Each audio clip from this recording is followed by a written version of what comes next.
Performance দেখে আর দিয়ে rubbish ছাড়া কোনো ওয়ার্ড আমার মাথায় আসে। একদম এই ইনিংস এর পরে যদি কালকে আবার ফার্স্ট টিমে না থাকে, আমি 18 কোটির ইনভেস্টমেন্ট যেন কিছুতেই ফল দিচ্ছে না আজকে।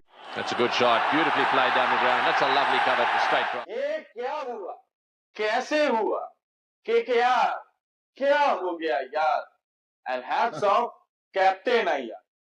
মানে আমার কিছু বলার নেই, আই এম জাস্ট স্পিচলেস। এটা কি দেখলাম, একটা লো স্কোরিং থ্রিলার যেখানে পাঞ্জাব প্রথমে ব্যাটিং করলো, 15 ওভার ব্যাটিং করলো, 111 রান বোর্ডে তুললো। কলকাতা চেস করতে নেমে একটা সময় খুব কমফোর্টেবলি যেখানে চেস হচ্ছিল, সেখানে মাত্র 15 ওভারে 95 রানে হলো। মানে আমার কিছু বলার নেই। আমি 40 ওভারের পিচ একদমই পিচকে আমি দোষারোপ করব না, পিচের দোষ নয়। 15 ওভার 30 ওভারে খেলাটা শেষ হয়ে গেল, 10 ওভার খেলাই হলো না। ফার্স্ট ইনিংসে একটা কোলাপস দেখলাম আমরা, সেকেন্ড ইনিংসে সেই কোলাপসটা আবার রিবিল্ড হতে দেখলাম। মানে কোলাপসের উপর কোলাপস হলো একদম। মানে কেকেআর যেভাবে ম্যাচটা হারলো সেভাবে ম্যাচটা হয়তো আচ্ছা আচ্ছা টিম কোনোদিনও হেরে আসবে না। এই ম্যাচটা এরম ভাবে হেরে যাওয়া খুবই একটা চিন্তার বিষয় পুরো কেকেআর টিমের কাছে। কয়েকটা জিনিস ভাবতে হবে। গুরবাজকে যদি এই মুহূর্তে ইমিডিয়েট টিমে আনা যায় সেটা বেটার হবে, কারণ কুইন্টন ডিকক একটা ম্যাচ ছাড়া কোনো ম্যাচে ফর্মে নেই, চলছে না, স্টার্টটাই দিতে পারছে না। একটা ওপেনার এরকম একটা লো স্কোরিং ম্যাচে যেখানে 200 তোমায় করতে হবে না, সেখানে সেই প্রেশারটা যখন নেই, তখন একটা ওপেনার যদি একটা ইজি আর 6 ওভারে 60 করতে হতো না, 6 ওভারে 40 করলেও তো একটা ভালো স্টার্ট হতো যদি উইকেটটা ধরে রাখতে পারতো। নারিন ধরলাম নারিন নিজের মতোই খেলে, নারিন যেদিনই খেলবে আমি সবসময় বলেছি ইটস আ পজিটিভ, যেদিন খেললো না তোমাকে ধরে নিতে হবে যে ওটা হলো না। কিন্তু বাকি বাকি কুইন্টন ডিককে একটা দায়িত্ব নিতে হবে। কুইন্টন ডিকক আউট হয়ে গেল, তারপরে অঙ্কিত রঘুবংশী আর রাহানের মধ্যে একটা অজিঙ্ক্য রাহানের মধ্যে একটা ভালো পার্টনারশিপ হলো। রাহানের ব্যাড লাক, রাহানে ওই রিভিউটা নিতে পারতো, আউট ছিল না। হয়তো ভাবলো যে আজকে লো স্কোরিং ম্যাচ, অতটা বাকিরা ঠিক ম্যাচটা বের করে নেবে। কিন্তু বাকি টিমটা যেভাবে কোলাপস করলো সেটা তো মানে তুই কি মনে হলো, মানে একটা উইকেটের পর একটার পর একটা বেরিয়ে গেল। আমি জাস্ট অবাক। মানে এর আগে আইপিএল শুরু হওয়ার আগে থেকে এর আগের আইপিএল এর ধরে আর কি, মানে আর একটা কলকাতা নাইট রাইডার্স এর এত ভালো একটা middle order, lower middle order, যেখানে রিঙ্কু, রাসেল, রমনদীপ, আর এই নিয়ে বহু চর্চা হয়েছে।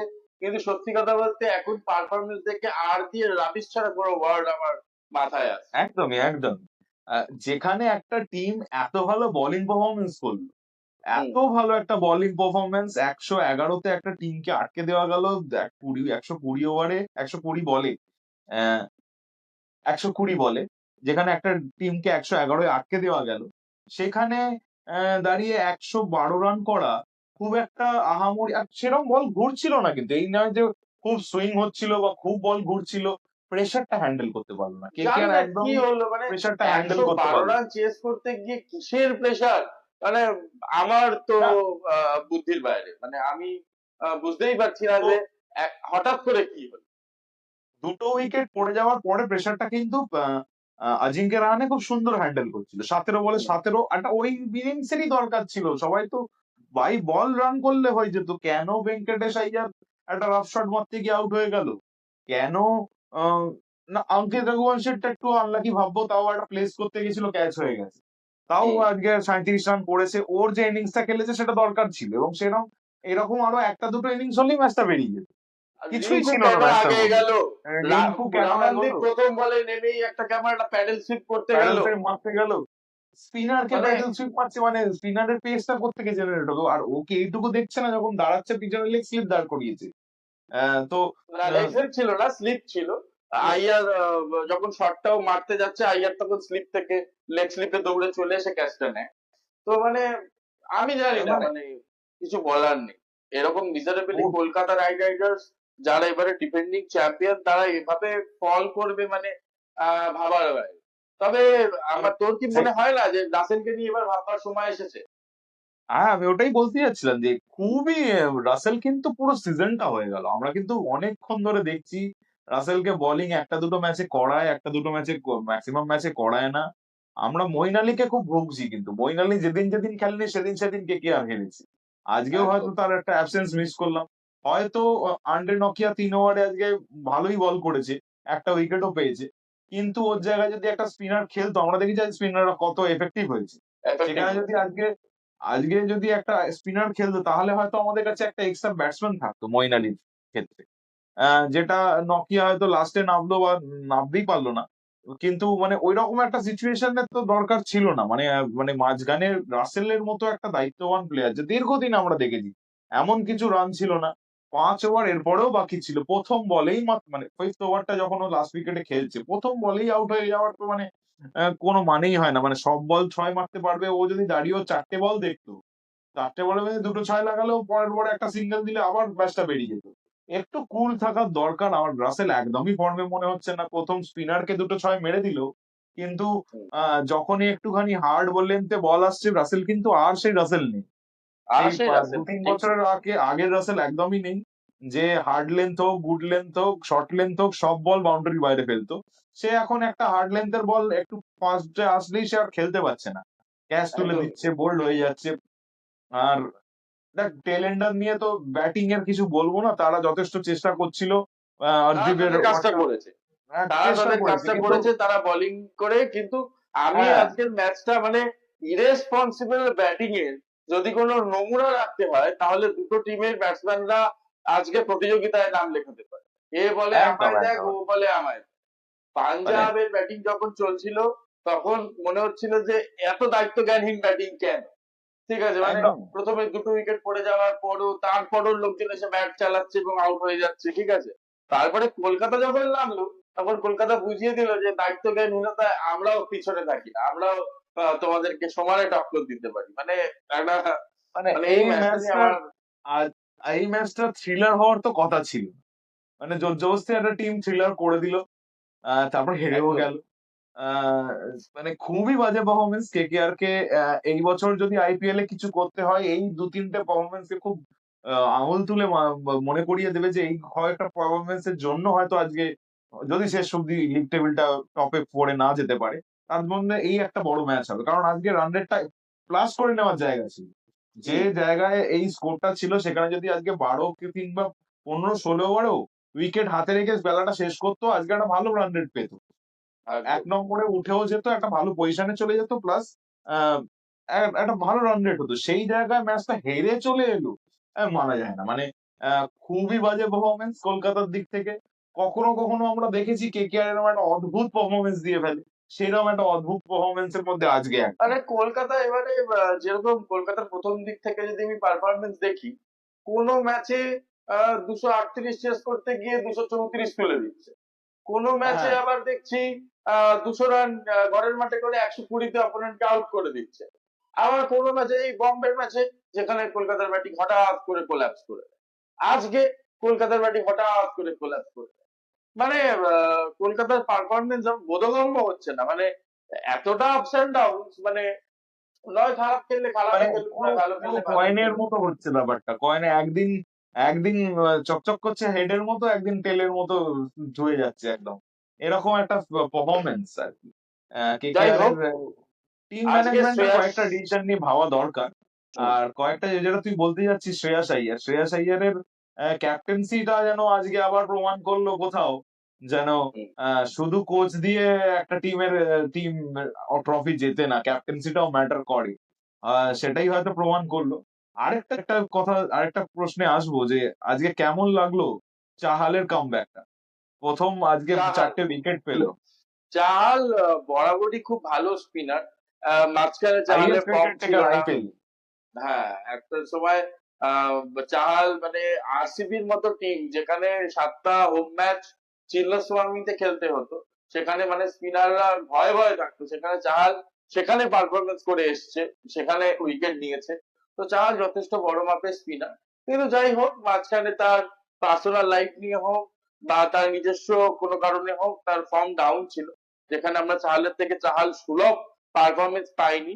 কিন্তু আজকে অনেক দিন পর চাহালের সেই খেলা দেখলাম, যেখানে চাহাল সত্যি ডমিনেট করলো, এবং আজকে যে কলকাতা 112 রান তুলতে পারলো না এবং 95-তে অল আউট হয়ে গেল, এর অনেকটাই কৃতিত্ব শ্রেয়াস আইয়ারের পাশাপাশি আমরা চাহালকে দিতে পারি।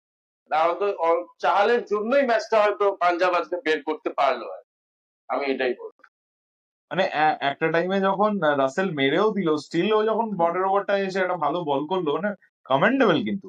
আর চাহাল যে একদম। ফর্ম দিয়ে যাচ্ছিল আইপিএল এ, আমরা সেই আজকে যেন পুরনো চাহাল, হাইয়েস্ট উইকেট টেকার চাহালকে দেখতে পেলাম।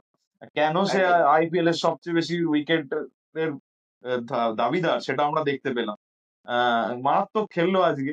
চাহালের এই পারফরমেন্সটা পাঞ্জাব টিমকে অনেক বুস্ট করবে। পাঞ্জাব টিম অনেকদিন ধরেই ভাবছিল একটা 18 কোটির ইনভেস্টমেন্ট যেন কিছুতেই ফল দিচ্ছে না, আজকে সেই ফলটা পেলো।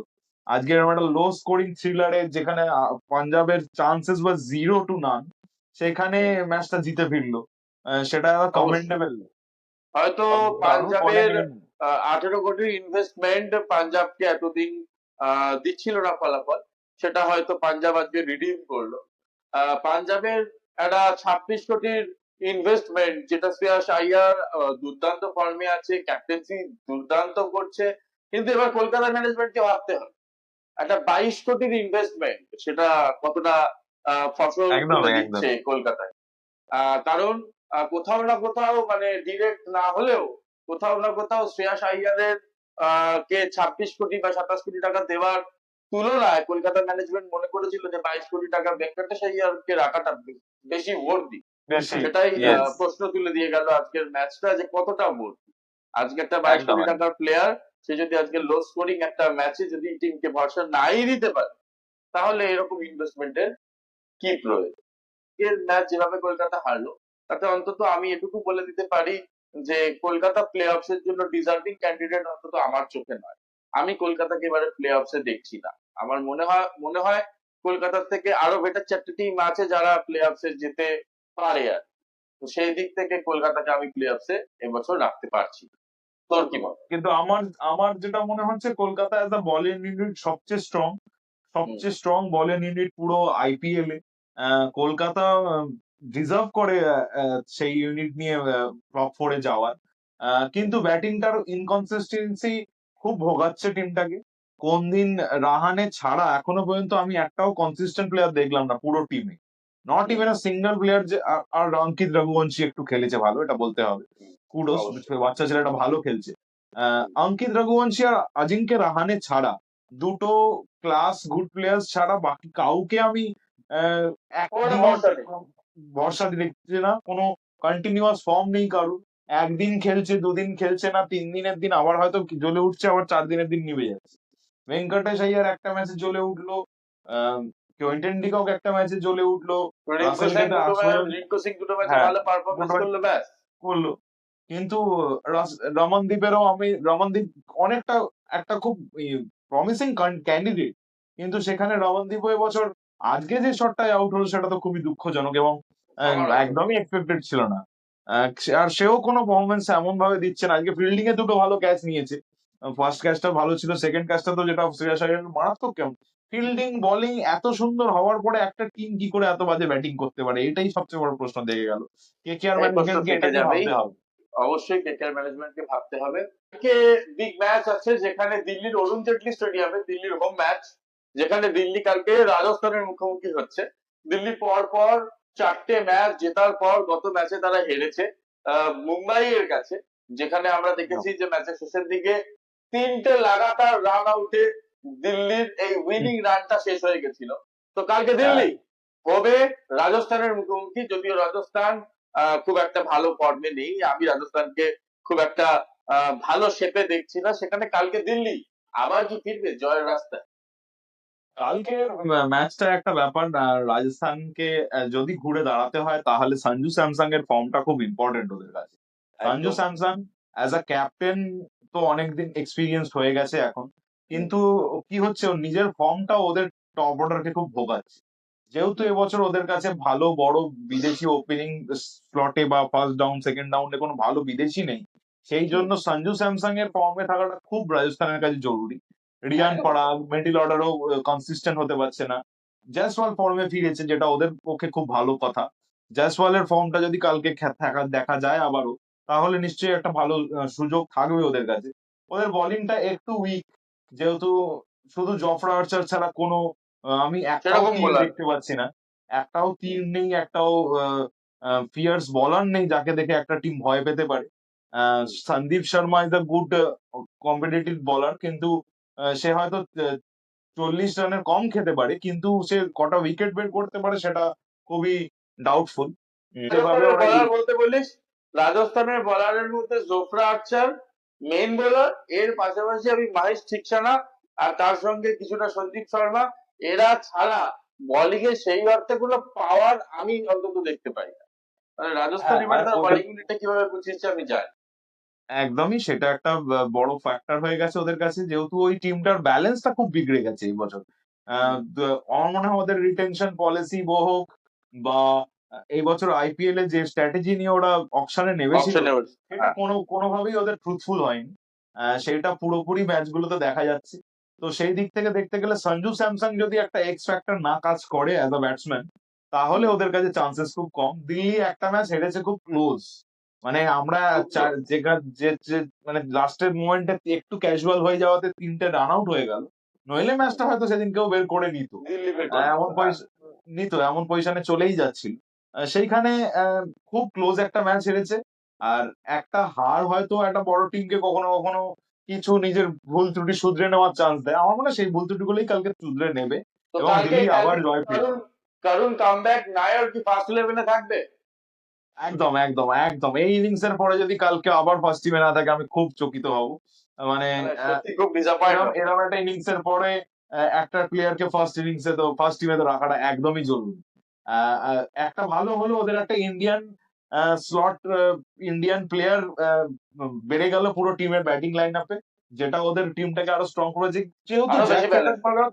জ্যাক ফেসেকমার্গার চলছে না। একদম ফর্মে নেই, চলছে না, সেই জায়গায় আমার মনে হয় ওরা চাইলে কালকে ওকে বসিয়ে ডুপ্লেসিকে আরেকবার চান্স দিতে পারে, যদি ডুপ্লেসি ফিট থাকে, কারণ ওটুখানি চোট ইস্যু নিয়ে চলছে একটা সমস্যা। যদি ওকে ফিট থাকে কালকে হয়তো আমরা ফেসেকমার্গারের জায়গায় কালকে ডুপ্লেসিকে দেখতে পারি।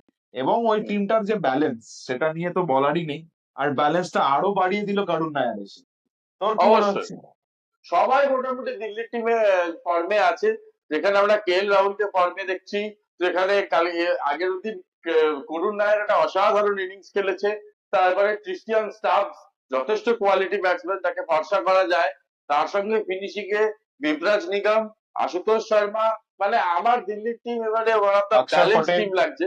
হ্যাঁ, অক্ষর পটেল তো ধরতেই হবে, কিন্তু আমি বলছি মানে সব হ্যাঁ, মিলিয়ে দিল্লির টিমটা একটা অদ্ভুত ব্যালেন্স দিচ্ছে এবারে। কারণ ব্যালেন্সে বিপ্রাস নিগম বোলিংটাও সেরকম করছে, মানে ব্যাটে একদম যেরকম একদম দরকার অনুযায়ী ঝড় তুলছে, সেরকম বিপ্রাস নিগম বোলিংও করছে সেরকম। যেখানে বিপ্রাস নিগম এবছর কোহলির উইকেট পেয়েছে, মানে হ্যাঁ সেখানে মানে এত ইউটিলিটি প্লেয়ার চাইছে। সবাই যে খুব নামকরা ইন্টারন্যাশনাল প্লেয়ার তেমন নয়, একদমই কিন্তু একদম ডোমেস্টিক প্লেয়াররাও এত সুন্দরভাবে পারফরমেন্স করছে, এত সুন্দর নিজের কন্ট্রিবিউশন দিচ্ছে যে দিল্লির টিমটা একটা অসাধারণ ব্যালেন্স দেখাচ্ছে। তো কালকের ম্যাচের প্রেডিকশন যদি হয়, আমি কালকের ম্যাচে দিল্লিকেই সাপোর্ট করব। অমিত, তোর প্রেডিকশন? আমার প্রেডিকশনও কালকে দিল্লির সাথেই। আমার মনে হচ্ছে কালকে আবার ওরা ম্যাচ জিতে আবার টপ টপ স্পটটা গ্র্যাব করবে। এবং সেটাই একদমই, কারণ ওদের হোম গ্রাউন্ডে খেলা, হোম ক্রাউডের সাপোর্টও থাকবে। প্লাস ওরা এবছর অবশ্যই। যেভাবে খেলছে তাতে তো কোনো ডাউট মনে হচ্ছে না। একটা ম্যাচ হতেই পারে, একটা দুটো ম্যাচ হারতেই পারে মানুষগুলো, মানে একটা না, বড় এত বড় টুর্নামেন্টে টুর্নামেন্ট একটা একটা দুটো ম্যাচ হারবেই, সেটা তো একটা স্বাভাবিক। ক্লোজ একটা দুটো ক্লোজ কল হবে, কিন্তু আমার মনে হচ্ছে এবছর ওভারঅল ওরা সবচেয়ে ভালো টিম এবং সবচেয়ে ভালো অবশ্যই। ওরাই খেলছে। হ্যাঁ, হ্যাঁ, কারণ আমি যদি দিল্লির বোলিংয়েও আসি, মিচেল স্টার্ক, আমাদের মুকেশ কুমার, মোহিত শর্মা, স্পিনিং অপশন হিসাবে অক্ষর অক্ষর পটেল আছে, পটেল, বিপ্রাস নিগম কুলদীপ আছে, যাদব, কুলদীপ কুলদীপ যাদব। যাদব কি করে মানে বলে দিতে এর পারি কুলদীপকে? মানে অসাধারণ অসাধারণ একটা, একটা টিম। সমস্ত ডিপার্টমেন্টে কোয়ালিটি কোয়ালিটি কোয়ালিটি আমরা দেখতে পাচ্ছি। একদম তো যাই হোক, আহ, আজকের ম্যাচ যেখানে একটা আনফরচুনেট রেজাল্ট এসছে, কলকাতা নাইট রাইডার্স 95-এ অল আউট হয়ে গেছে পাঞ্জাবের 111 রান চেস করতে গিয়ে। তো তারপরে আমরা কালকের ম্যাচ, যেখানে দিল্লি এবং রাজস্থান মুখোমুখি হচ্ছে দিনের অরুণ জেটলি স্টেডিয়ামে, সেই প্রি ম্যাচ নিয়ে কথা বললাম। আমার এবং অমিতের দুজনের প্রেডিকশনই কালকে দিল্লি। আসলে দিল্লি নাকি কালকে রাজস্থান করবে বাজিমাত, সেটা কালকে 7:30 আইপিএল এ চোখ রাখতে হবে, সেটা দেখার জন্য। আজকের মতো আমাদের এক- পোস্ট ম্যাচ এবং প্রি ম্যাচ এখানেই শেষ। যারা আমাদের ভিডিও দেখছেন, আমাদের ভিডিও ভালো লাগলে ভিডিও লাইক করবেন, শেয়ার করবেন এবং আমাদের চ্যানেলটিকে সাবস্ক্রাইব করবেন। That's a good shot. Beautifully played down the ground. That's a lovely cover. Straight drive.